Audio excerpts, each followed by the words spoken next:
Colleagues, it's Tusanam PM Sebata. I'm doing a video on COSTCO Wholesale. And let me just backtrack a bit. From now on, the videos I'll be doing, I'll be very brief, because the key focus is not how I collect the information and whatever. I'll just be presenting the results thereof. If you want to understand how I do it, you'll have to go and look at my previous videos where I was more deliberate and thorough on how I get my inputs, how they come together, and the process. But now I'm more on the results, the videos from now on, so that I keep them very short. And the purpose of my doing these videos, they're like journal entries into my investment detail, where I keep my journal. So this would be like a journal entry on my investment, on the stocks which I pick, why I picked them at that particular time, what was I seeing, what was my intrinsic valuation, what was my technical analysis saying, what were my thoughts about the overall market, and would I be pulling the trigger or not? If I'm pulling the trigger, how do I pull it? How do I position myself? Am I buying straight, or am I using option structures? And how do I intend to protect myself? So that's the basis. Let me go on with COSTCO. Why did I choose COSTCO? I like them big. COSTCO is big. Market cap 132 billion. It's a solid company. It's been around for ages. Their business model is simple and clear. They are not into lots of things. Anybody who has been to a COSTCO store understands their business model. Simple to understand. They run a simple business. That's why I was interested. Looking at the summary here, nothing was really popping up which was giving me red flags. Quick ratio, current ratio, well maintained. Debt is manageable. Yeah, all the other figures just keep coming right. Sales past 5 years, about 6.3% growth. Last quarter was slightly higher. Nothing much into it there. Insiders have been selling a little bit, just about 5%, so not material. Return on assets, I rarely use that figure, so I won't even comment much on it. Return on equity is about 25%. ROE is about 15%, which is making some money, and I'm fine with that. Operating margin is a little bit low, but understand them for who they are and where they are. In this retail space, operating margins are very low. And there they are, with a low one, but yeah, they know their business. They've been around. And what was really a little bit of a worry for me was the payout ratio it's about a third. And the yield is way low. It's 0.86. But that said, you can also look at it from this angle. If you take that yield, the 0.86, which is about a third. So if we multiply that by 3, the total yield, if it was being given all away, would be 2.58, higher than risk-free rate for the 10-year treasury bond. But yeah, it's here and there, but I don't really like it that much. But I'm not a dividend guy. Other than that, everything keeps flashing. But here's something interesting. Currently, this is a weekend. This is on the 20th of October, 2019. It's Sunday. On Friday, the price closed at 302.86, but the target for the analyst is 300. So it's trading above the analyst target of 300. It's just off the previous 52-week high, about 1.5% off that. So it's really rich and slightly overpriced, overvalued according to the analysis of Finviz. But yeah, generally this is what I would expect from a company which is a big company, established company, which has been around, and don't expect many funnies. So after getting this information, I thought, let me dig and do my own research, because this is desktop based on these guys. I don't always agree with them as to how they do their calculations, but as an overview, that's where I like to start. So I went on and looked at another analyst, the Street Quad ratings. What I like to look at when I come to this one, it's a description of the company if I have not really understood it, if I don't understand it and I haven't gone through the 10K. But for COSTCO, I've gone through that. What I like is to see the stock performance percentage. I always find it easier to get it from here. There might be other sources, but this is the best I know. So compounded for 3 years, it's about 25%. So it's a stock which compounds well. Price action is good. For the current year, it's about 34, which I like. And revenues have been great, compounding at almost 9%. In this space, it's doing great. What I don't like that much is the PE ratio. It's a little bit high, but I'm a guy who will be in it and out of it, especially from this end where I'm looking at shorting it. I won't stay short for long. So on that front, I'll be fine with the PE being too high, expecting it to bounce down. Compared to its peers, it's here or there. Only one is really popping up there. And here COSTCO comes into the white zone. There is not red, it's not really green. There's only one which is green. And its real competitor is Walmart, which is suffering below COSTCO. Other than that, most of them are really irrelevant to compare with the COSTCO because they are too small. I'll close COSTCO. I'll close that analysis. Then I'll go and quickly go through my evaluations. I'll start off with the actual valuation. I came up with a price of 182.08 when the actual selling price is 302.86. Today I won't go into the inputs and deal much with them. This is standard just coming from the 10K. It's not the trailing 12 months or anything. And my estimation for growth was 7% for year 1 to 2, 3 to 5 is 6%. And operating margin, I used 318, which is calculated for me in this template. That's what they were currently doing for the past year. Yeah, other than that, I really did not change anything much. So I stuck with what they were actually doing. So I did not finance and try to massage these numbers. In perpetual, I gave them a return on capital of 10% compared to the cost of capital of almost 7%.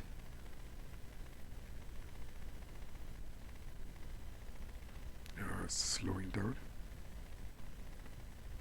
But this will be also attached to the recording, so I can as well pass this. What I was trying to show you was where I captured the rating perpetuity for my what are we doing? Okay, here it is. Oops, it's gone. Okay, you can also take it from here. Return on invested capital after 10 years, I got it at 10%. I put it down a bit because you can see it's been growing in the higher teens, and in perpetuity I really dropped it to 10% to try to keep this managed. I also use a template which Dr. Aswat Damodaran has on his website for checking this. That's where I used to check it, and yeah. Basically, here's some controls here to see that you have not let the terminal value run away from you. So it's in sync there. So yeah, all that said,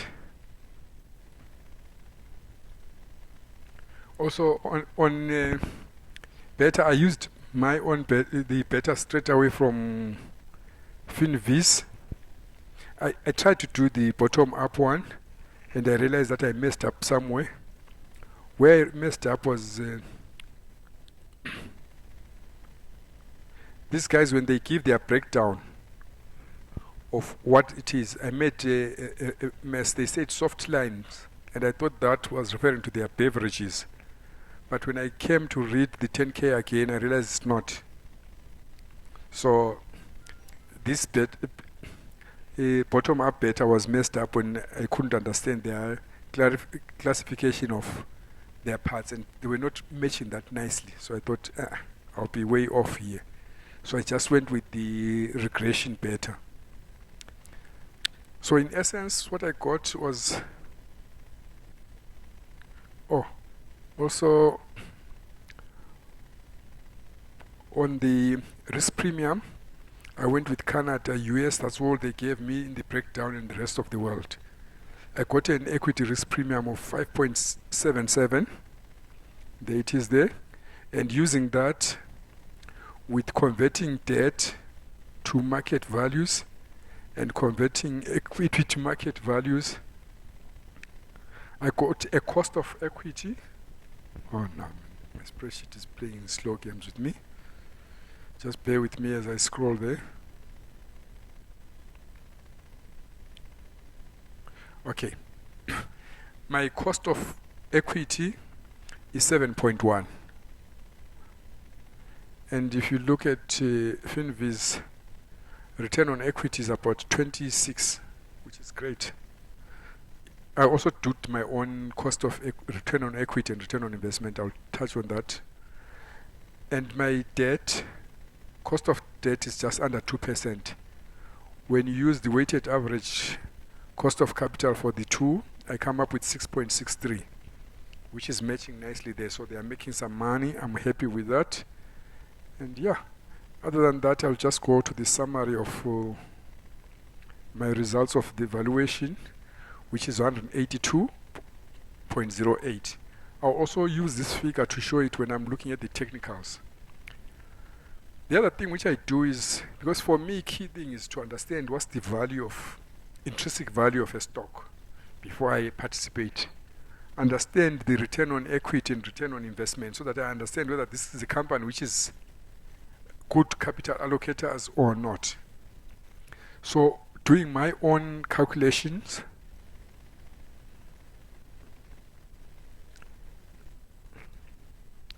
okay, first up, this calculation looks at the optimum capital structure, the balance between debt and equity, and which one gives the best profits and the value for the company. So looking at that, the current setup is that we have a debt to capital of 4.32. Optimal is at 10. So they are not carrying much debt. They are way low on their debt which they are carrying, and the stock is hitting new highs, which I would like to maintain as it is, because suppose the market starts coming down, that optimal debt to capital can also be affected downwards pull. So if they are already way low, that's great, because they're almost carrying half the debt they could manage in their books. And for this one also, the spreadsheet is linked with formulas and all that. You can always come back and check. Like here, when the debt is 0, the value will be about 131, 132. At 10%, it goes up to 155. After that, it's low figures to negative. So best part is to carry it at 10% or lower, depending on the scenario. So this is my optimal capital structure. They are managing it well, be it that they are carrying less debt than they can. Finally, on the returns on capital, ROC, there's one thing which interested me when I looked at COSTCO. They don't have any goodwill in their balance sheet. Most balance sheets are messed up with goodwill. COSTCO was a great relief. There's no goodwill. So there's not much playing games there. I like a balance sheet without goodwill. If I would have it my way, I would always, instead of buying back shares, I would reduce goodwill. So calculating return on invested capital, I come up with the 20%. If you go to Finviz, their return on investment, it's about 16%. I trust mine more. But let me qualify how I calculate mine. The way I calculate mine is based on using the current income statement and the previous balance sheet information. The essence of this is that the amount which was invested last year is the one which is used to generate income this year. So it's not exactly, most of the people use the same information, same year, same capital. But with that said, I'm not that off, and I like the figures. 19% return on capital. And remember, on my valuation, the cost of capital was only 7%, and my return on invested capital is about 20%. So there's a big margin of safety there. I like that those returns are great. Return on equity, it's a clean one. There's not much adjustments I have to make there. It's about 28% return on equity, and cost of equity, it's about 7%. So it's a great gap between the two. Lovely company. Lovely. So my returns there they're looking great. It's a company I would like to keep for invested for the long term. I won't touch on non-cash return on equity. Then that's it. The key worrying thing for me is that actual intrinsic value is way down. It's at 182, currently trading at 302. So price as percentage of value is about 166%, way up. Looking at about 84% or so drop to come to value. Just some quick maths if I can.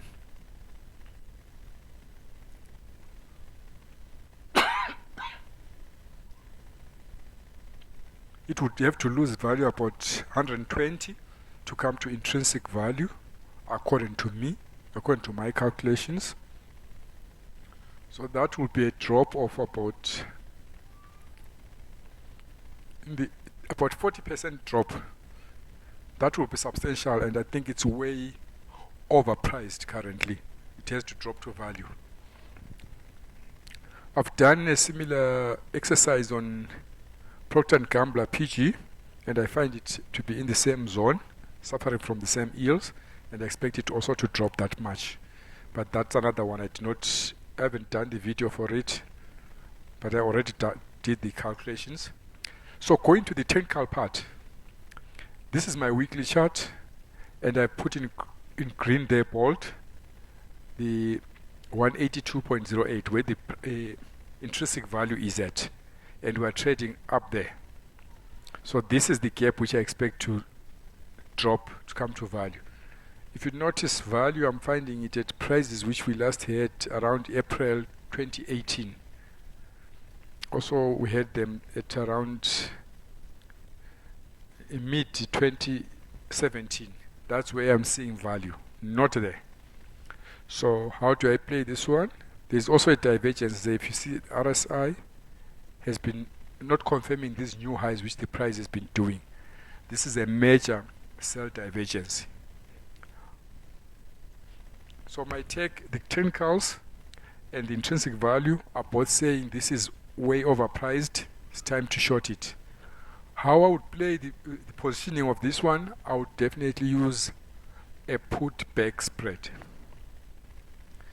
My put-back spread will be structured that I'll be the selling part, I'll be selling it slightly at around 1310, somewhere there, and buying it just at about 300, and this will be an option structure with 3 months or more, preferable closer to 6 months, depending on how I get my balance there, because I would expect to do this for a credit. Time frame, definitely more than 3 months, closer to 6 months, but it's a back ratio spread. Reason being, even if it lingers around my dead zone area, I have more than 3 months to restructure something and put some butterflies to cancel up the most dangerous part of that back spread. But that's how I would structure it, and I would expect it to come close to the intrinsic value. Just as an overview of looking at when do I decide to buy and sell, I'll just go through this one briefly. These multi-lines here, the stock RSIs, whenever they are grouped at the bottoms here, that's where I find technical value to buy. Like where my line is, they were grouped down there. Stock RSI was touching lower, stochastic was lower. This is my buy zone. If I'm really analyzing this and using my meta stock, I'll put Bollinger Bands on RSI, Bollinger Bands on stochastic, and they'll also be popping below, but let me stick to it. This here is another buying zone. They are all grouped there, and all these are confirming it.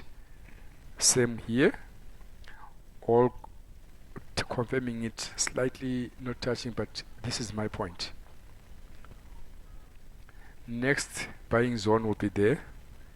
We are nowhere close to the buying zone. These are likely to start grouping there, and I'll pull the trigger. The tops, there we are, 1, not quite, almost there, 2, 3, nice one, neat, 4, nice one, neat. When we hit that top, we're coming just to retest that. That's my position. So I'm not a busy type of allocator. I want to see these scenarios match up. I would have pulled the trigger there, and there, and there. So in the past year, there was only a sell set up there, and which is now going to be second confirmed twice. Then I'll pull the trigger. But other than that, I don't get involved much of the market. My system really gets me to sit on my hands most of the time. I want to see some grouping. I want to see divergency. That's me. But yeah, that's me. And on COSTCO, it's a good stock for shorting now. I'm shorting it not because it's a bad company. It's a stable, great company. But when the market falls, it will fall. Its beta is about 0.93, so it moves really almost similarly with the market. And yeah, that's what I expect it to do. I'm expecting a major drop to correct these divergences. Usually during divergency, what I've noticed is that peak to peak for the sell divergence, stocks usually come back to test the lower part or even go below it. So that's why I'm so confident that, yeah, I'm expecting something to come. This might take 6 months to a year, but I'll be around to play this game. That's me. I'm concluding. I'm out of here. It's 2 PM Sebata. I thank you. Bye.